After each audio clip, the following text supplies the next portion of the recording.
Please welcome to the stage IAC Chair Mitzi Mead and ACT Executive Vice Chair Renee Wynn. Welcome again to ELC 2017. Hopefully you enjoyed the dinner as much as I did, but most importantly, I hope you enjoyed the conversations that have already started to make this event the best one yet. Mitzi and I are here to thank our sponsors. Without their support, this would not be possible, ELC or any of the other networking valuable activities that we do. We know these companies make choices on where to invest their resources, and we really appreciate their support and investment in the ACT-IAC mission.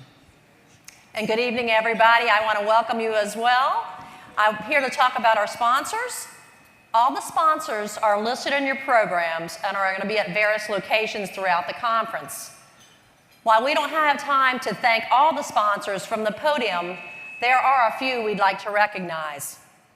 The ACT-IAC Diamond Terabyte sponsor is a unique and limited sponsorship offered to ACT-IAC industry members.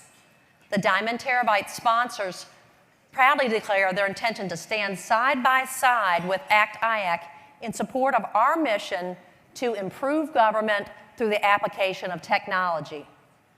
This year, CenturyLink is the proud Diamond Terabyte sponsor with ACT-IAC.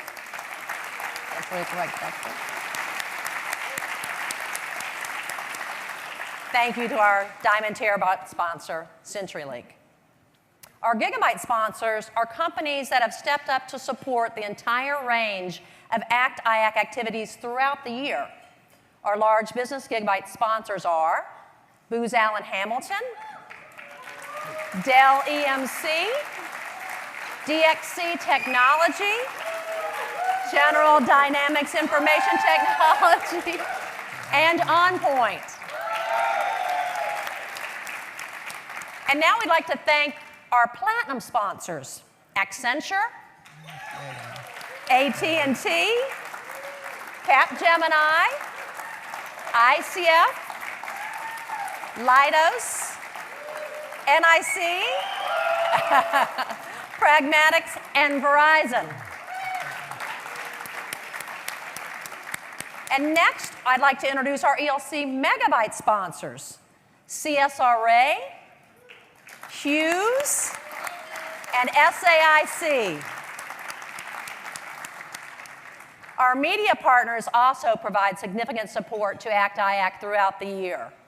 These partners are Defense Systems, FCW, GCN,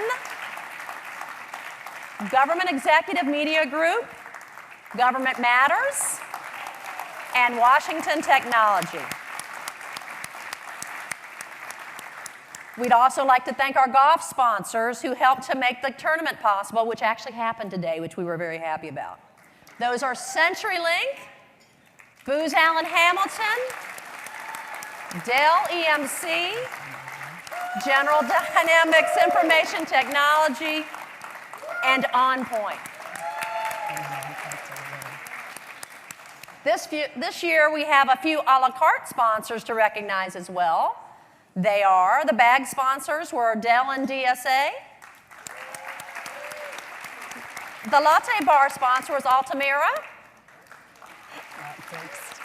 The lanyard sponsor was Rigel. The tossable microphone is Excel Technologies. We'll see the tossable microphone tomorrow. The charging station, Genesis.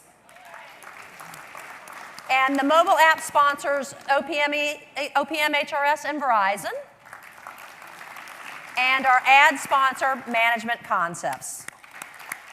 So please join me in thanking these and all our sponsors for their support of the 27th Annual Executive Leadership Conference.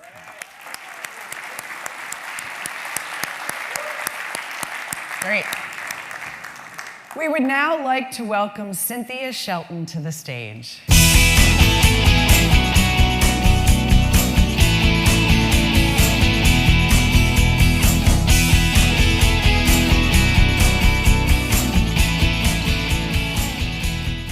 Well, good evening. evening, ladies and gentlemen. It is my pleasure to be here to introduce the keynote speaker for the evening. I am Cynthia Shelton, and I am the Vice Chair at Large for the IACT Executive Committee, as well as representative as the Diamond Terabyte sponsor for CenturyLink. It is my honor to introduce tonight's keynote speaker, Walter Bond. Walter is one of the top corporate keynote speakers and executive coaches in the nation. His reputation is built on a powerful speaking style, memorable ideas, and his hard-earned mastery of peak performance principles. A bench player during his 4-year college career at the University of Minnesota, Walter decided to dedicate himself to understanding peak performance. He willed himself to a full-scale optimization of every aspect of his game and a 6-year professional career, including stints with the Dallas Mavericks, the Utah Jazz, and the Detroit Pistons. Ever since then, Walter has worked to hone his methodologies and teach them at businesses across the United States. His expertise on business performance has led to diverse opportunities in corporate America. For instance, Walter hosted Food Network's franchise food business show, Giving You the Business. Now, let's take a look at his video. Thank you.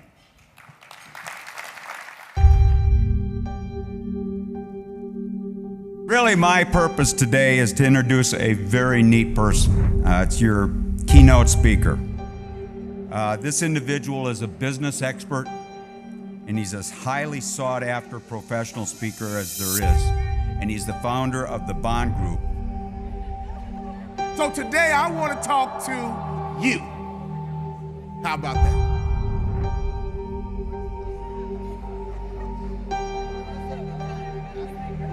This Bond Group organization impacts companies, professionals at all levels on the power of being accountable.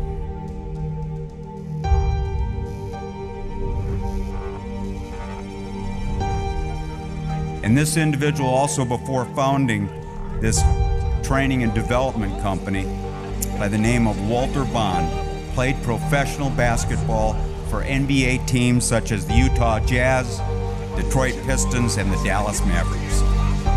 Now, let me set this up before I get into my program. We're gonna have a lot of fun today.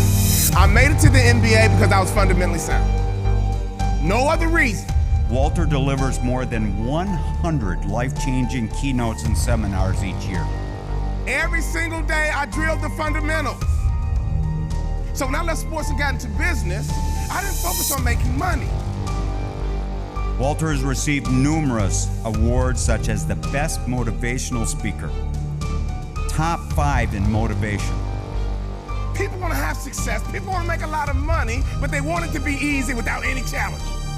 He's also featured in an upcoming Oprah Winfrey Network special. I tell you what, Jonas, transitioning out of sports is tough for anybody.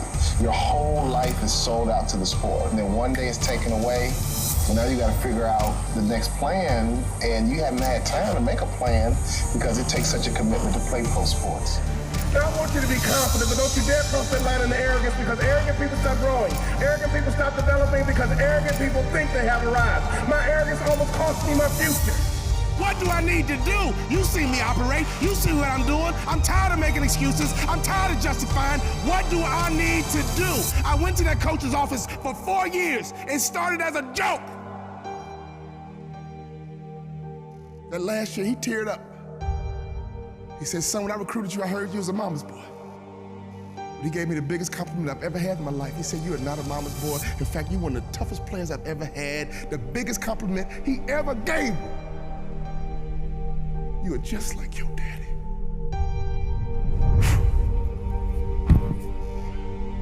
What do I need to do? Ladies and gentlemen, please welcome to the stage award-winning speaker and business coach, Mr. Walter Bond. All right. All right, how's everybody doing tonight? Come on, I need some attitude. How's everybody doing tonight? All right, if you're ready to have a good time, say, uh-huh. If you're ready to have a good time, say, uh-huh. Look to your neighbor and say, neighbor. Buckle up. We're going for a ride. Now look to your other neighbor and say, neighbor. My other neighbor needs a Tic Tac. By show of hands, if you're an NBA fan, raise your hand, raise your hand, raise your hand, raise your hand. All right, good. It is basketball season. The NBA's kicking off. So raise your hand if you've seen all my highlights on SportsCenter. Raise your hand if you've seen all my commercials. Raise your hand if you've never heard of me before in your life as an NBA player. Raise your hand, raise your hand, raise your hand. You suck. You know what? I'm not confused. I know I was not an NBA superstar, but guess what? I never heard of you either. But I promise you tonight, when I leave the stage, you will have heard of me. How about that? Now, I don't have a lot of time tonight. I promised them to keep this to about 45 minutes. I normally go about an hour and 15, and it's your loss, but it only means you got to bring me back to finish next year. That's all that means. So one more time, if you're ready to have a good time tonight, say, uh-huh. All right, the key to being successful is think, execute, and win. Think, execute, and win. Nothing else matters but thinking, executing, and winning. I know some of you guys are corporate, and you're looking at me thinking to yourself, I'm a businessman. What can he tell me? That's cute. He played in the NBA, but I'm a businessman. You know, when I started my business, people came to me and they said, you know what? We've never seen a speaker grow so fast. His business. What's your secret, Mr. Motivational Speaker? What's your secret? And I'm thinking to myself, I don't have a freaking secret. I'm just being me. In 3 years, I doubled my MBA income in the marketplace, and everyone was coming to me and asking me all these questions. What's your secret, Mr. Motivational Speaker? And I don't have a secret. I'm just being me, and then I realized people don't think like I think. Then I realized people don't execute like I execute. And that's why sometimes in business, you don't win like you should win.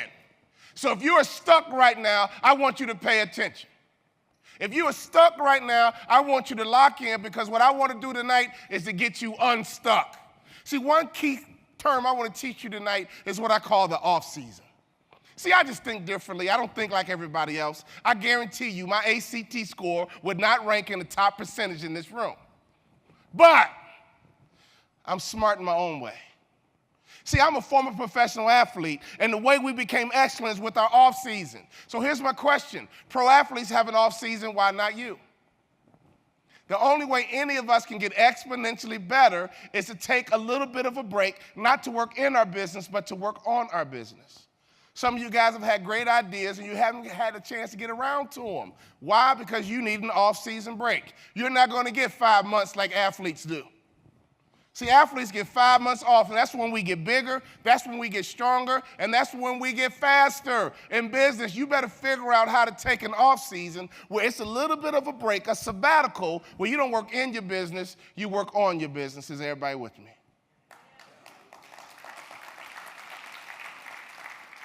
For 3 years, I took an off season as a businessman.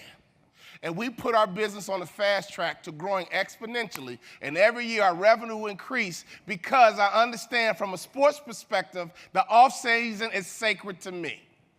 Now here's another thing that's important, your mindset. I talk about thinking, executing, and winning. You have to have the right mindset. Now, I can prove to you that sometimes we don't have the right mindset. Raise your hand if you have kids. Raise your hand. Raise your hand if you have kids. Now, if you're a kid, if you have one kid in your family, I want you to keep your hand up, that you wish thought a little bit better, raise your hand. If you have one kid in your family, they are biologically yours, but you're still trying to figure out where in the heck did they come from.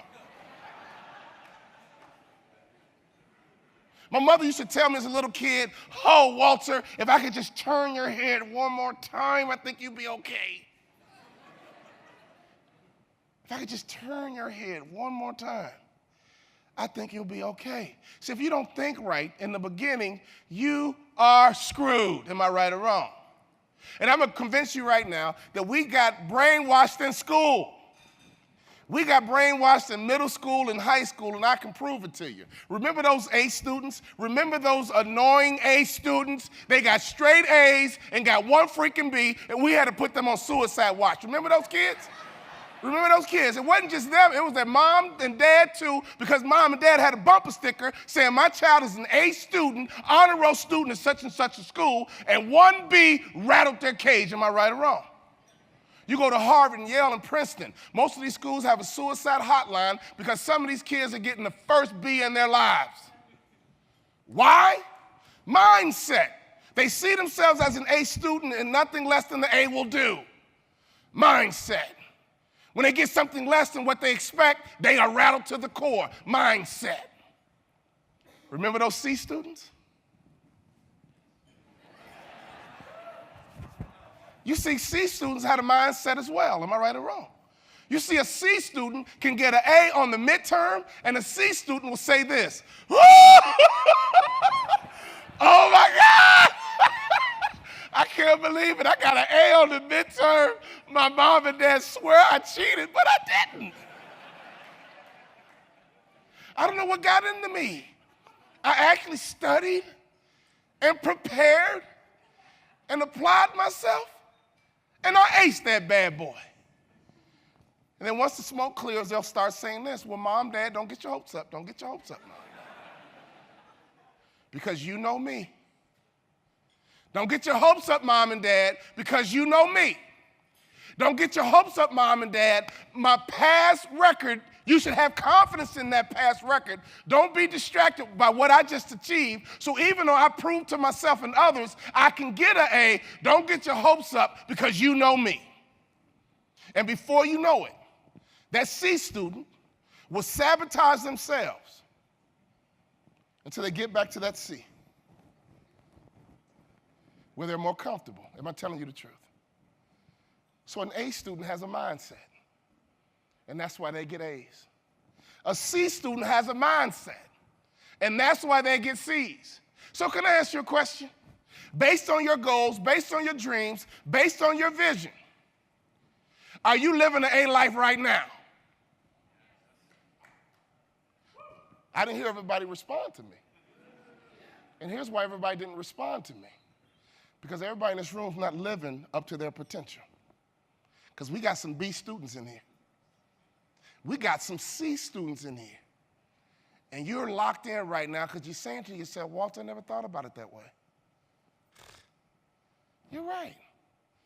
I'm in an industry, and I'm right here in the middle. I'm in this safe place called average. And I have a problem with average people. Because I'm a former professional athlete, and I remember fans coming to the ball game, drinking beer, eating hot dogs, and fans are very encouraging because fans say encouraging things like this: you suck!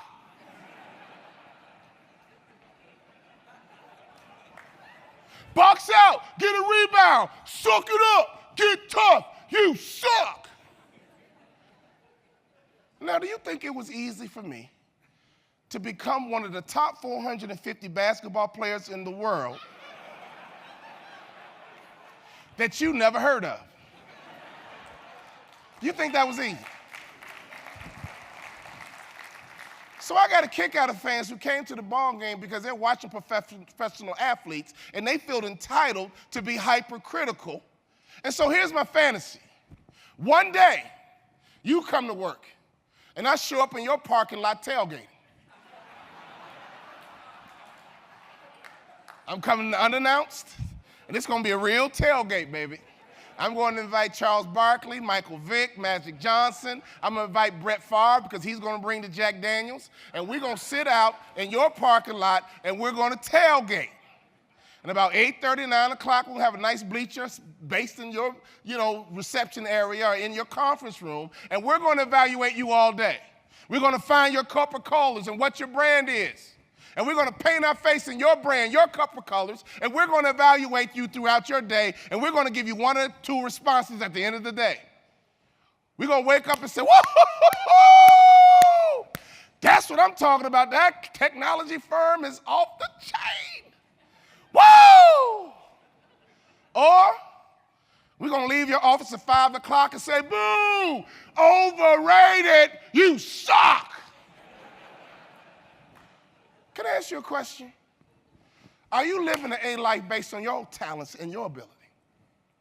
Or have you gotten somewhere comfortable? Well, you're okay. It's just getting C's. Let me tell you something.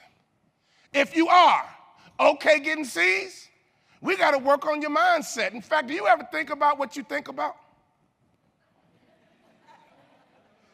Do you ever think about what you think about? Because if some of you thought about what you thought about, you would scare yourself. The first thing we have to do is to get our mindset right. And lesson number one, if you want to have a good mindset, do me a favor, cut off the news. The media's job is not to tell us the truth.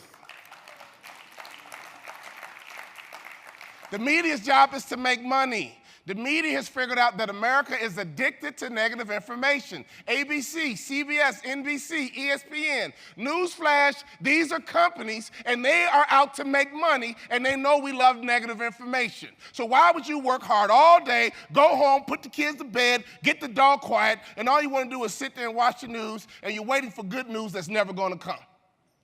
I got my mindset right because I kicked my competition's butt because I was never taught that my success is based on a media report. My mama and my daddy, who were country folks, taught me that I will reap what I sow. Raise your hand if you were taught that growing up, that you will reap what you sow. Let me tell you something. This is how I think. I think differently. I'm unique. Most people see that as an integrity message.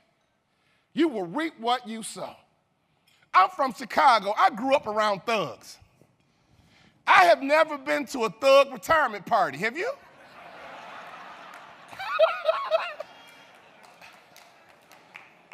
Thugs don't have retirement parties. They die. So all those kids in the neighborhood that rose hell, just a few of them gave everybody else a bad name, but you know what? They eventually got it. And I'm sure you had some bad kids at your high school. Don't look at me with your little suburban self. You had some bad kids at your high school. The narrative was just a little bit different. Oh, just some young kids screwing around. They'll grow out of it. Inner city, we call them thugs. Just a different narrative, but you had troublemakers at your school. Didn't they eventually get it? So most people look at reaping and sowing as an integrity message. And I believe in integrity. What goes around comes around, and karma is I can't say it because my man right here looking at me. Let me tell you something. When I heard that, I thought integrity, but I'm a good guy. So I looked at it differently. As a business person, I looked at reaping and sowing not as an integrity message. I looked at it as a marketing message. I kicked my competition's butt because I understand sowing and reaping. In other words, most small businesses struggle to market. Can I ask you a question? I made it to the NBA because I was fundamentally sound. I could dribble well. I could shoot well. I could rebound well. I could pass well. LeBron does all those skill sets great. I did them okay. And that's why you heard of him and not heard of me. But I was fundamentally sound in basketball. I can do all the basic fundamentals of my industry: dribbling, rebounding, shooting, passing. Can I ask you a question? Have you mastered the fundamentals of business? Have you mastered the fundamentals of your industry? Are you an expert marketer? That's a fundamental to me. Are you an expert leader? That's a fundamental to me. In fact, most people think they have an idiot for a boss. In fact, by a show of hands, if you've ever had an idiot for a boss, raise your hand. Now raise your hand if you're a boss right now. You know, there's a good chance that you're somebody's idiot right now.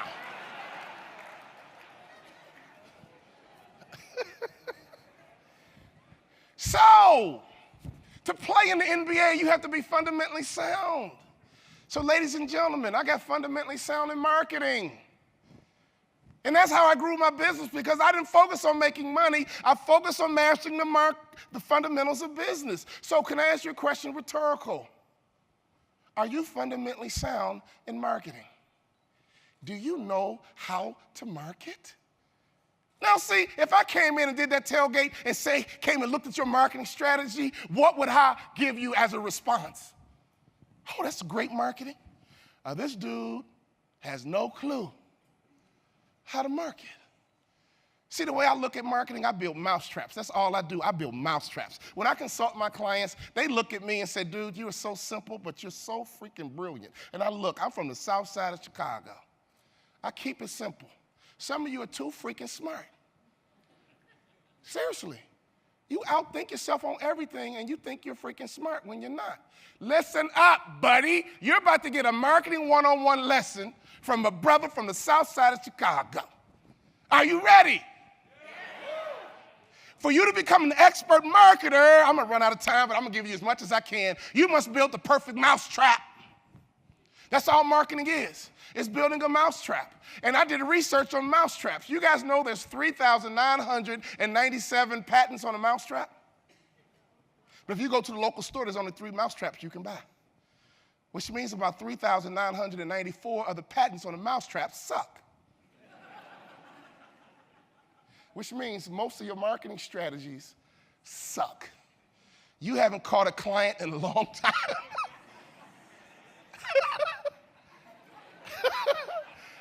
Oh, you're laughing and it's hurting you to laugh right now. See, if you look at a mousetrap, it starts with a little piece of wood. When I look at that little piece of wood, to me, when I built my mousetrap, the question was, what is my niche? Most companies don't have a niche. See, the only way you can grow a company, in my mind, and dominate and disrupt is to have a niche and own it. You see, Federal Express has a niche when it absolutely, positively has to be there overnight. And they built a niche and they owned it. Is everybody with me? You know, some people don't even know what McDonald sells. See, you got to pay attention, business people. When I played basketball, we watched game film. When I got into business, I started paying attention, and I watched game film. Does anybody in here know what McDonald's really selling? What? They're not selling burgers. They're not selling French fries. You know what McDonald's is selling? Da-da-da-da-da. I'm loving it. We love to see you smile. You put your kids in the car, you take them to McDonald's, and buy them a Happy Meal. McDonald's is selling an emotional experience. They have subconsciously convinced us that if you go to McDonald's, you'll be happy. Are you guys hearing what I'm saying? So can I ask you a question? What's your niche? What are you selling really? McDonald's has built an international brand, and they almost never market the food. Another key element to McDonald's through my research, they're a training and development company masquerading as a burger shop. Your new currency is on training and development. When companies get in trouble, the first thing they cut is training and development. McDonald's has what they call McDonald's University. Why? Because Maslow taught us back in school. You were getting the A, I got the C, but I paid attention. See, Maslow has something called self-actualization, which simply says, in order for me to stay in an organization, I must believe I can reach my potential.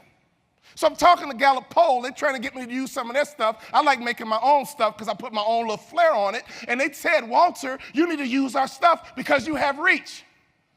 Yeah, but if I use your stuff, I got to pay you for your stuff. If I create my own stuff, I'll have the equity of my own stuff. Who knows who Myers-Briggs is anyway? Seriously, like who's Myers and Briggs? I'm gonna make my own stuff. And I want some people to now know who I am 30 years from now and still buy my stuff. Does that make sense? You guys know the recent poll says 51% of professionals in America are actively disengaged. Ladies and gentlemen, you are making payroll every 2 weeks. And half of the payroll checks you're sending out are going to people who are showing up and going through the motions. Your payroll is probably your biggest expense. 51% of your staff, your human capital, has a current resume. And they're looking. And you're busting your butt to make payroll. Listen up. Self-actualization simply says that if I feel like I can reach my potential here, I'll stay. If I feel like I can't reach my potential here, I leave. So why in the world would you cut training and development? It's a necessary expense. Thank you. Here's why. If I went around this room and I asked you a question, who is your favorite teacher and why? It would get emotional in here. You would tell me about your third grade teacher. You'll tell me about your football coach. You'll tell me about your track coach. If I went one by one in this room and asked each and every one of you, who is your favorite teacher and why, it would get emotional. Why? Because that person made an impact. That person made a difference. That person made you better. That person helped you develop. That person had impact on you, and so you're forever grateful. You're forever appreciative to them. Why? Because they helped train you and they helped develop you. And even when they leave your school or your middle school, they brag to all their friends, oh, you better take Miss Johnson for English. Make sure your son plays football. That football coach is a game changer. He's not just winning football games. He's turning boys into men. So what would happen if your company turned into a training and development company masquerading as a technology company? All of a sudden, your employees will be more engaged. They'll put away that resume. Because you can convince them, I don't need to leave to reach my potential. I can reach my potential right here. Maslow taught this 100 years ago, but corporate America is missing the ball game. You should be a training and development company masquerading as a technology company because you don't want to have a payroll. And half of the people are stealing money from you because they're showing up and going through the motions. Ladies and gentlemen, back to the mousetrap. You first got to have a niche. What is your niche? What do you own? Smart companies have a niche, and they own it. Everyone in the marketplace needs to know who you are. They need to know what you do, and they need to know how you do it. Differentiate. Whole Foods created a whole new niche in the food industry, and they changed the game. They changed the game so well. Didn't they just get bought out? By who? Amazon got the big checkbook, baby. But Whole Foods changed the game of food. They created a niche, and they owned it. Can I ask you a question one more time? What is your niche?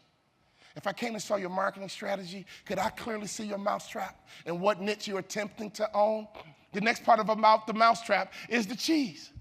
In other words, how do you attract mice? I know you got a sales force, and they're out in the marketplace busting their butt. You got quotas they got to reach every single week. But can you do them a favor and build a good mousetrap so selling is easier for them and you can stop blaming them for your poor marketing strategy? See, all marketing does is make selling easy. So can I ask you a question?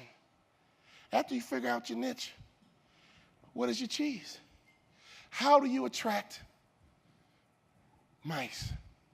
You know what? One organization that built the most amazing marketing mousetrap I've ever seen is Snickers. Snickers has convinced us that their candy bar is a meal replacement.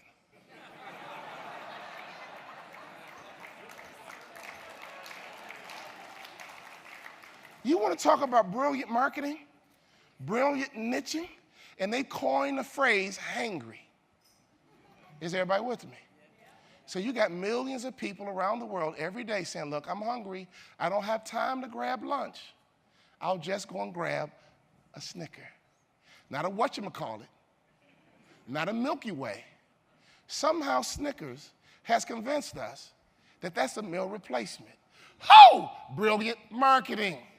Here's my final example. When you build your mousetrap, you must have a niche. You must have some cheese. But here's the best part about the mousetrap. You got to have a promise, baby. You got to have a promise because on a good mousetrap, when that mouse is nibbling on the cheese, they have no idea the promise is coming.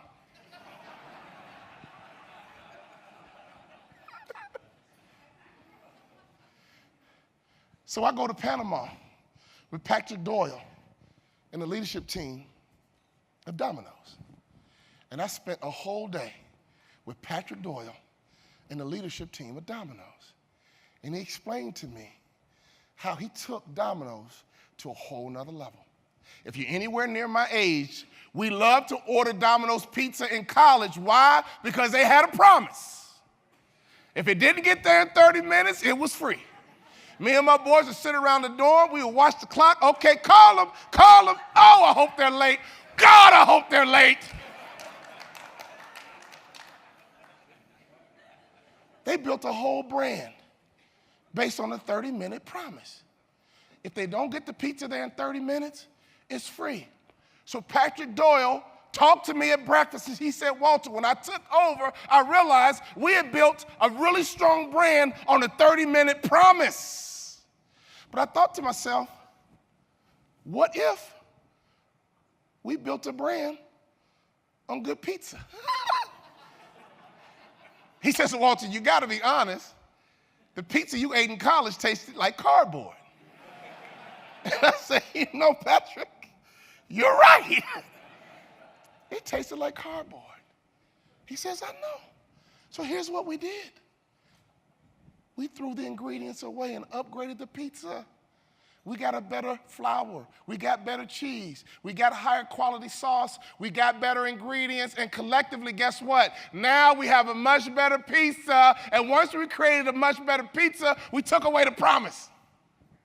But it was brilliant because we had already been brainwashed to believe that Domino's is the fastest one to deliver anyway. And we had been brainwashed to believing the 30-minute promise, and he upgraded the pizza. Is everybody with me? Now, Domino's is spreading like wildfire. They built their brand and niche on a promise, and they changed the mousetrap, and they used the benefit of the promise to help catapult their business to the next level. Ladies and gentlemen, one day, your association, I caught him nibbling on my cheese. I caught him nibbling on my cheese. And I got him on the phone. I said, you know what? I'll be entertaining and dynamic. I'm going to give your audience great information. And I promise to be the best speaker you ever had.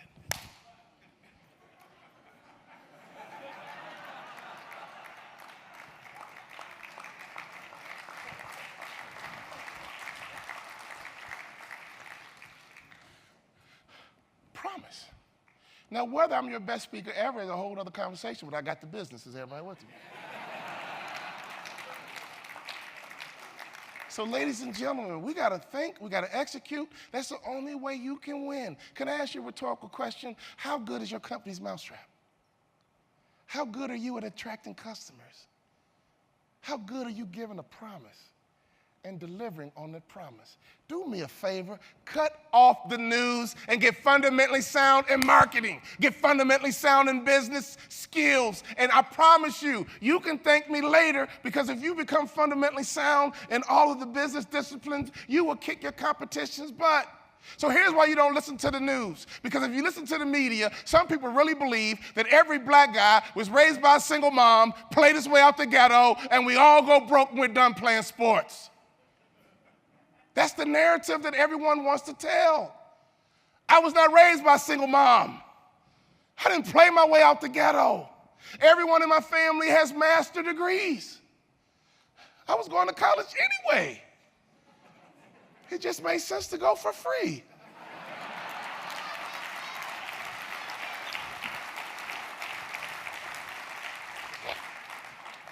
In fact, my father was a 6'6", 240-pound high school principal. My father said what he meant, and he meant what he said. I get a kick out of parents nowadays. We've been watching too much TV, and all of a sudden, moms and dads across America are counting. That's how we raise kids nowadays. We count. Oh, Hannah, if you don't knock it off, mommy's going to give you a timeout. I'm going to count to 3, and if you don't have your fanny in that seat, I'm going to give you a timeout. 1, 2, 2.5. Oh my God, she won't sit down. The next step are a diagnosis and pills. Am I telling you the truth? Your kid won't sit down, so the next step is a diagnosis and pills. My daddy gave timeouts. His timeouts were different. My daddy only owned 3 belts. My daddy had a black belt for his black shoes, he had a brown belt for his brown shoes, and my daddy had a 3rd belt I never ever saw him wear with clothes. Now, my dad was cool, calm, and collected. My dad was a gentleman. My dad never lost his cool. My mother was a kindergarten teacher, gentle, patient, and nurturing. But every now and then, my mother would say these magic words, and some of you heard them too. Wait until your father. Whoa! You could not enjoy the rest of your day when your mama said that. I don't know how you were raised, but this is how timeouts went. Didn't happen often. But when we got in trouble, I mean real trouble, my sister never got in trouble. It was always my brother and I. My dad would grab that favorite leather belt and he would spank me and my brother until he got tired and my dad would take a time out. Now, if you grew up like that, say, uh-huh. Now, if you listen to the news, they call that abuse. Kids are disrespectful, talking back, out of order, and they call that abuse. Now, surely it can escalate to abuse, but I promise you one thing, I could always hear my daddy's voice. Can I ask you a question? Can your children hear your voice? When they're on the school bus, when they're in the lunchroom, when they're dorm, can they hear your voice? Isn't building culture no different? That your employees can hear your voice, your sales team can hear your voice, your customer service organization can hear your voice. The only way you can build culture is by hearing your voice. I do a lot of consulting, and the number one challenge that organizations have, and I'm talking to you, is communication. See, we would sit down and have dinner as a family at the dinner table. That's called communication. I work with builders. They don't even build houses with kitchen tables anymore. That's not how America lives. We only build counters. Why? Because we run into the soccer game, we run into the recital, we run into the PTA conference meeting, and we don't have time to sit down and communicate with our family and our children. My mom and dad sat there at dinner and breakfast and downloaded the family value system. Every time we broke bread as a family, we downloaded the value system. You're running the lunch, you're running the happy hour, we're running the cocktail so you can close the next deal. But when's the last time you sat down with your wife and kids and downloaded your value system into your children? My father created a culture of achievement because at the dinner table, he downloaded his value system. College is 4 years, son. You can play sports if you want to, but college is a 4-year experience. Downloaded the value system at the dinner table. See, in your business meetings, you better control your culture because everything about your organization is going to boil down to culture. My mom and dad created culture in that house, even though I'm a Chicago City kid, and hell is breaking out all around me. When I walked into 8608 South Avalon, it was culture. You acted like you had some sense. My mom would say that all the time. You better act like you got some sense. In other words, if you don't have good sense, you better pretend like you got some. Culture. What kind of culture does your organization have? What kind of culture does your family have? Listen up, buddy. Listen up, ma'am. You are in charge of the culture. What voice do you have inside your family? What voice do you have inside your organization? You got to be mindful of culture. My father built a culture. He was a quiet man, but his words possessed equity because he didn't speak more, he spoke less. But when he spoke, he was like E.F. Hutton. Let's mess with these millennials right now tonight. They won't have any clue what we're talking about. Let's have some fun. When E.F. Hutton speaks, people, listen. Take that, you millennial. When my daddy spoke, we listen. When you speak, you want people to listen. Don't speak more. Speak less, but have command of what you're talking about. People say talk is cheap. No, it's not. I make a living running my mouth. Here's where my life got tricky. I walked into high school full of confidence until I passed the principal's office, and the principal was 6'6", 240 pounds. Everybody else called him Mr. Bond. I called him Dad. I attended high school in Chicago's inner city where my father was the principal of my high school. The first day of school, I ate lunch all by myself and realized I was the only kid who paid for lunch. I came home that first day of school and threw a pity party. I'm the only motivational speaker who endorses pity parties. Here's why. God gave us emotions. But here's my question. Do you use your emotions or do your emotions use you? See, in sports, we have emotions, but we are mentally tough.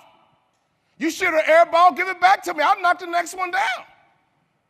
In order to play in front of 50,000, 80,000, knock down a free throw with no time on the clock, and you know 5 million people are at home watching, you got to have mental toughness. So can I ask you a question? Are you emotional, or do you use your emotions? That's why I advocate pity parties. God gave emotions, use them. You lose a big deal, man, feel bad, be angry, be mad. God gave us emotions. I remember one day we went to a Bible study. Me and my brother had to do a quote a Bible verse, so he went and found the shortest one in the Bible. My mom and dad are out in the audience, ready for their children to make them proud. And I'm the youngest, so my brother always got in trouble, and I'm just a little brother following along. And my brother convinced me that this is a good idea. We're going to quote a Bible verse. Nobody said how long it had to be. We went down the line, and all these girls in front of us had Bible verses that were 15 minutes long. My brother tapped me and stood up and said, Jesus wept.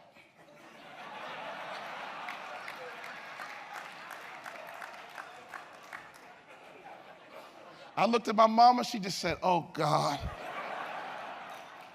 Because I'm the little brother, she knew what was coming next.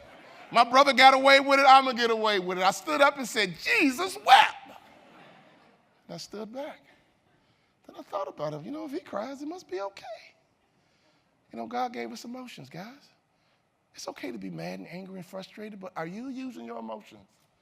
Or are your emotions using you? You got to keep your mindset right.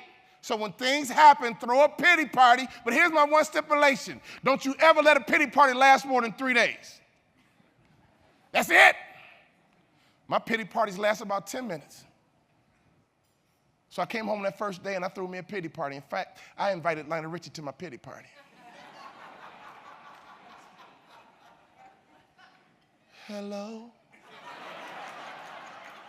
Is it me you're looking for? For I wonder where you are, and I wonder what you do. For 3 days, me and Lionel Richie. Then I cut off my boombox, and I had to get my mindset right. I'm going back to high school. I'll be starting a baseball team, basketball team, football team, president of the journalism club. My classmates are going to vote me most likely to succeed. I'm the principal's son. I'm going to make my daddy proud. And every student that made up their mind to hate my guts the first day of school. After I got my mind right and got my mindset, 4 years later, I would start a baseball team, basketball team, football team, president of the journalism club. Those same kids voted me most likely to succeed, and I heard through the grapevine all the girls thought I was cute.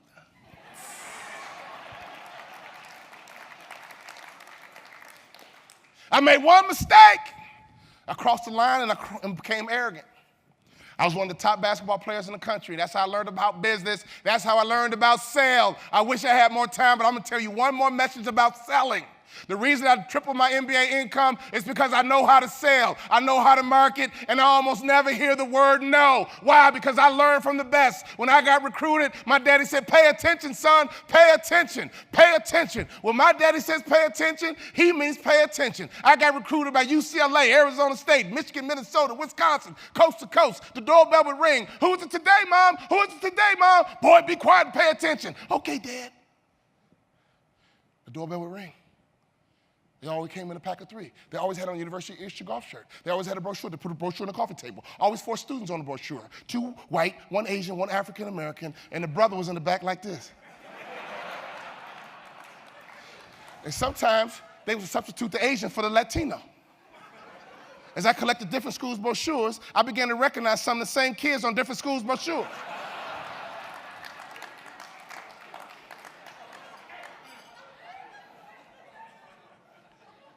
And then I began to realize, you know what, they call themselves coaches, but you know what? They remind me of that State Farm agent that came into the house. They call themselves coaches, but they remind me of that company that came in that my dad had remodeled the kitchen. They call themselves coaches, but they remind me of that guy who sold us all those encyclopedias. These aren't coaches. These are salesmen. Aha. They would stay for an hour, and they leave. Here's how I kicked the competition butt. I figured out the sales game. There was one question we would ask as soon as they left.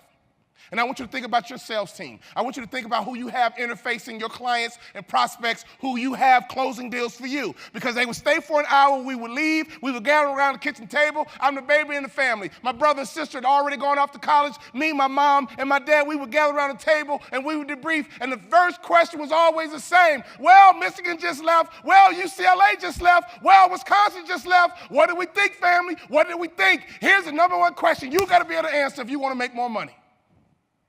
Did we like them? The likability factor is the best kept secret in business.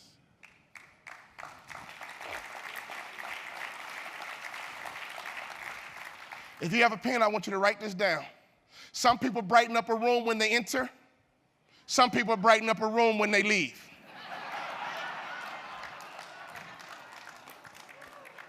Come on, smart business people. Look at your roster. Who's on your squad? Who do you have selling for you? Are your sales rep likable? Well, he's experienced. I don't care if he's experienced. He's a freaking jerk. Well, he understands mainframes. Oh, he really knows technology. I don't care. Dude is socially retarded.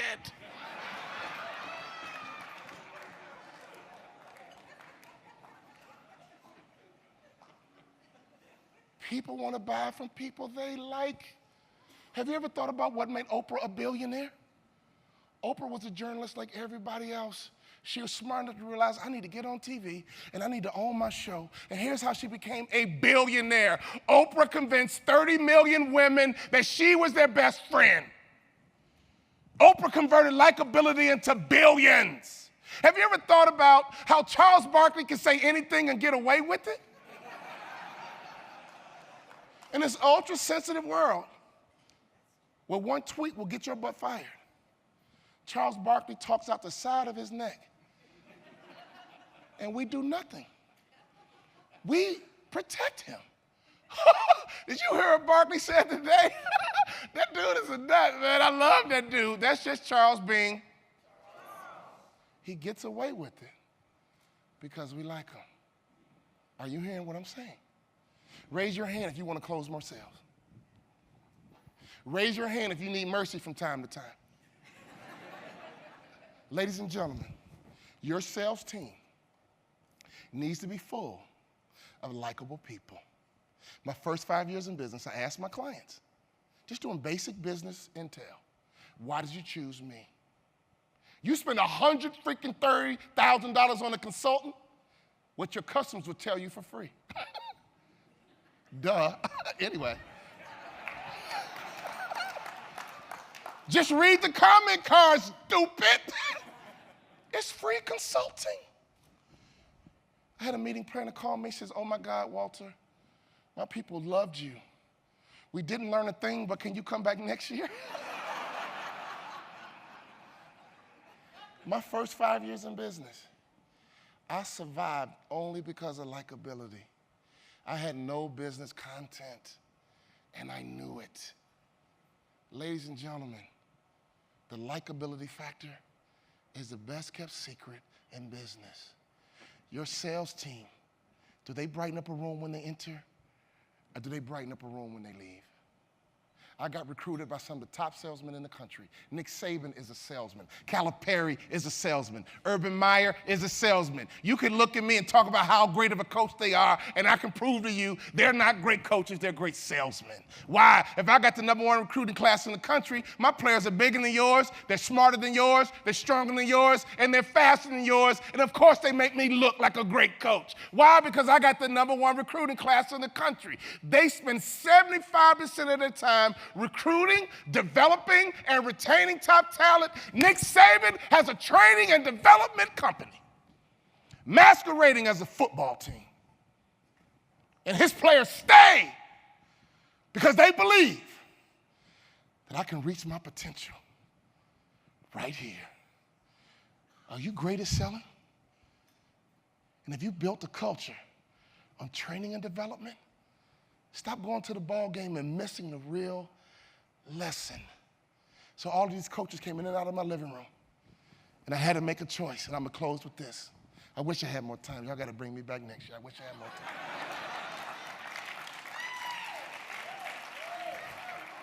2 more key points and then I'm done. Is that okay? Is that okay with everybody? Everybody okay?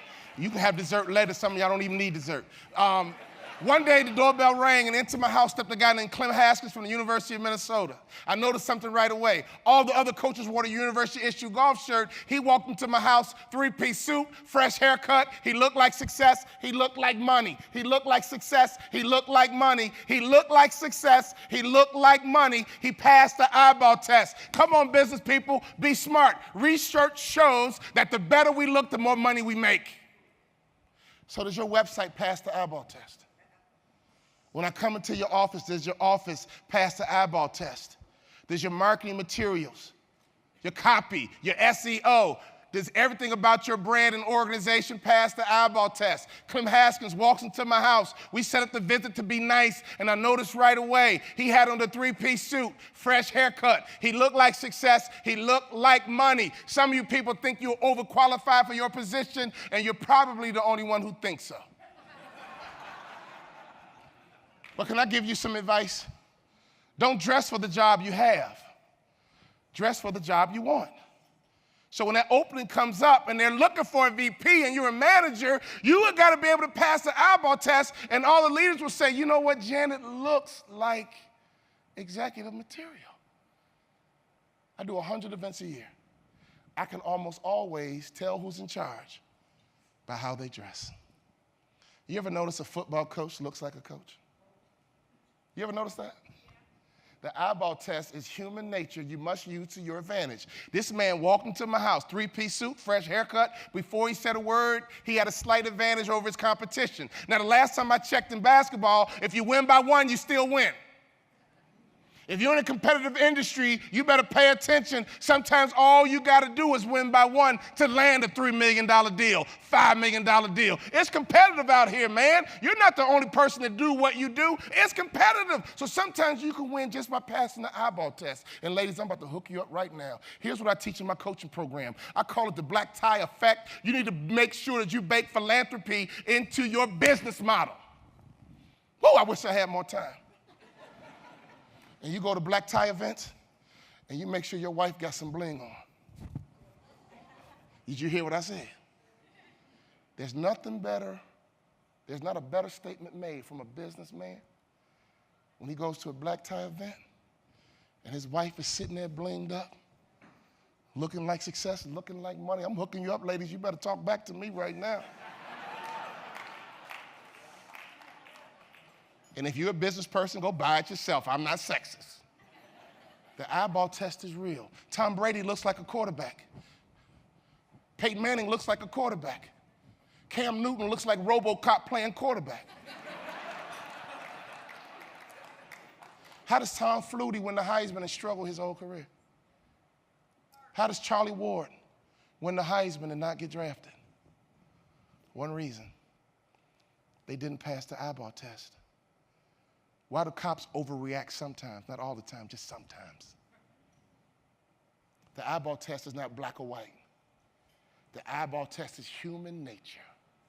The moment I set my eyes on you, I place a value on you. The second time I evaluate you is when you open up your mouth. So if you're not that smart, look real good and be real freaking quiet.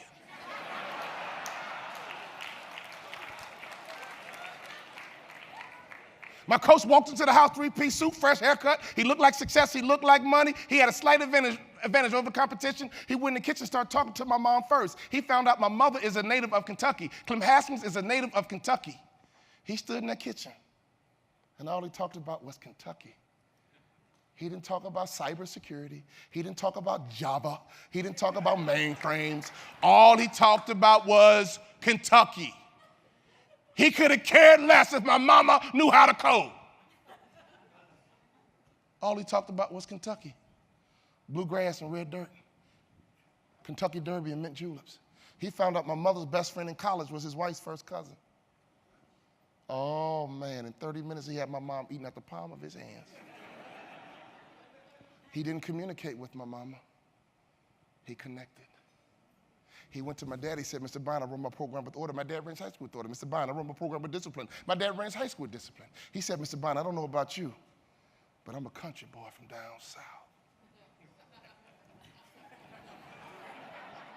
I'm on the couch watching this whole thing go down, man. This is like hypnotic stuff going on here. I'm like, Dad, wake up. This dude is seducing us, man. Wake up, Mama. Daddy, get out. Get out.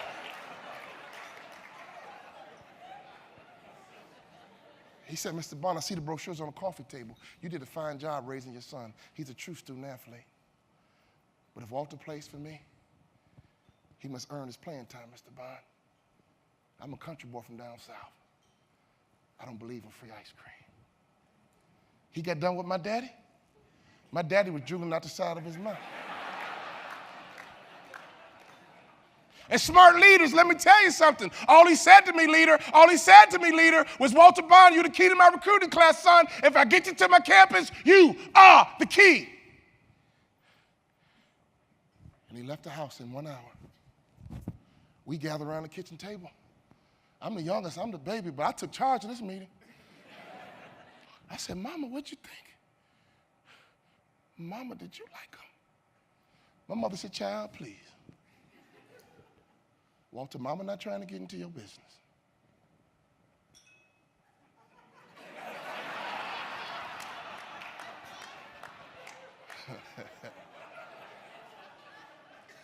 But I really like that man. Walter, he's a legend in Kentucky. I turned to my daddy, I said, Daddy, what'd you think? Now, not only am I talking to my daddy, I'm also talking to my high school principal.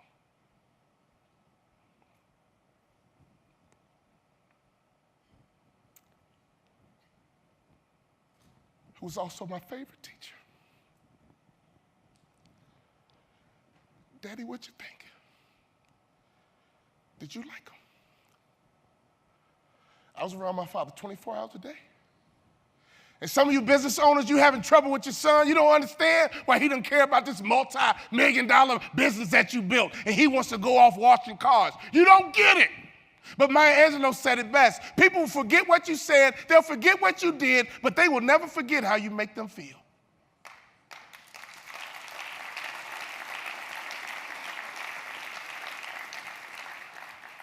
Your son loves you.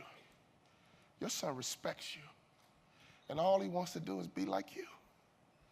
And when you criticize him, when you talk about him, it's devastating. Because all he wanted to do was be like you and make you proud. So he doesn't come around because he doesn't like the way he feels when he's around you. I love to be around my daddy. My daddy would call me Moses. Wake up, Moses. Time to eat breakfast, Moses. Don't be late for school, Moses. Time to get out the house, Moses. In other words, wake up, leader. Get ready for school, leader. Get prepared for your future, leader, because you're going to do something great, leader. Daddy, what you think? Did you like him? My father said, I like him a lot, son, and here's why. He didn't promise you a thing. Think about it, son. These other coaches promised you a starting position. You've not even stepped foot on a college campus yet. Do you want some coach promising your position away to a kid in high school, and you've been on a college campus in a strength and conditioning program for 3 years, and you want that coach to promise a high school kid your job? You can trust a man like that. He shot you straight, son. He's a country boy just like me. So my mom and dad said, well, Walter, you got to play for him. What'd you think? Did you like him? Yeah. He told me I was the key.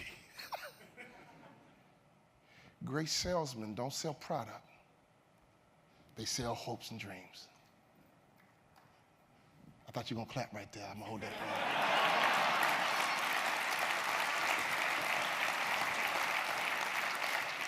Stop selling products and services. Sell hopes and dreams. Nick Saban, Urban Meyer, Calipari, they don't sell a product or a service. They sell a hope and a dream. I caught you guys nibbling on my cheese. And I gave you a promise. And I'm going to close with this to be respectful of time. I had one more teamwork message, but I'm going to close with this. I caught your association nibbling on my cheese.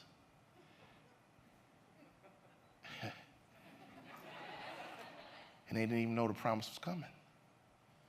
If you book me to speak at your conference, I'm going to be entertaining and dynamic. One minute they're going to laugh, then the next second they're going to learn. And if I had about 15 minutes, I promise I'd make you cry.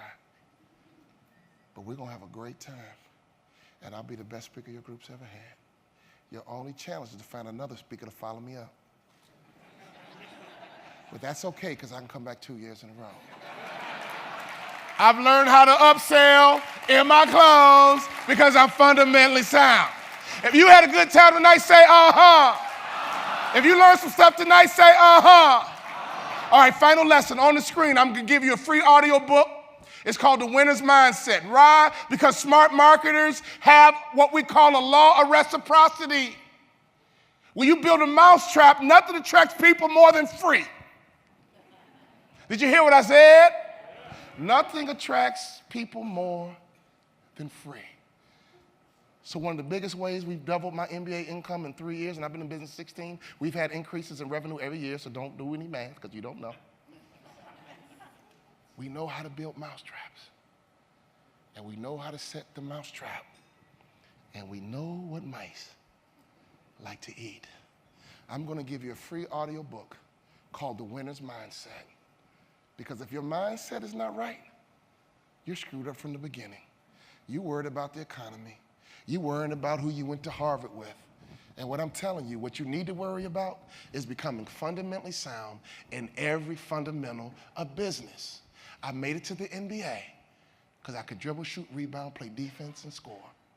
But I'm an award-winning Hall of Fame speaker and business expert because I am mastering the fundamentals of business. Enjoy my free audio download. And if you're interested in my teamwork methodology, I built a teamwork methodology I was going to share with you, but I've run out of time. When I left the NBA, we talked teamwork, teamwork, teamwork. When I got into business, everybody's talking leadership, leadership, leadership. Duh! What is a leader's job? To build a high-performing team. If your number one job is to create revenue, your number one tool to drive revenue is by building a high-performing team. And nobody in corporate America has a framework that I created to build a high-performing team. Nick Saban has a framework. Urban Meyer has a framework. Bill Belichick has a framework. And that's how you build high-performing teams. If you're interested in my framework, take your business card out, write teamwork on the back, and hand it to me. And that just means you're nibbling on my teamwork cheese. And if you hand me this card, we'll give you the promise. Is that fair? This is my final close. It was my third one. But if you had a good time tonight, say uh-huh. If you learned some things tonight, say uh-huh. If you like me, say uh-huh. Thank you.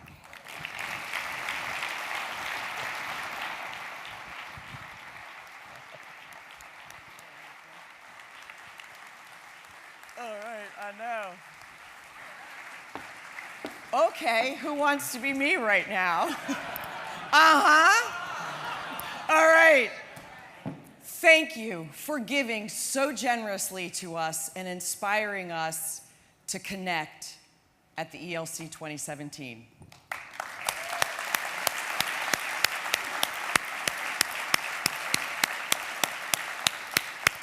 All right, with all of that in mind and that energy within you, please join us and adjourn to the foyer and connect with some of your folks here, meet someone new, and take your game to the next level. Thanks, and make it a great one.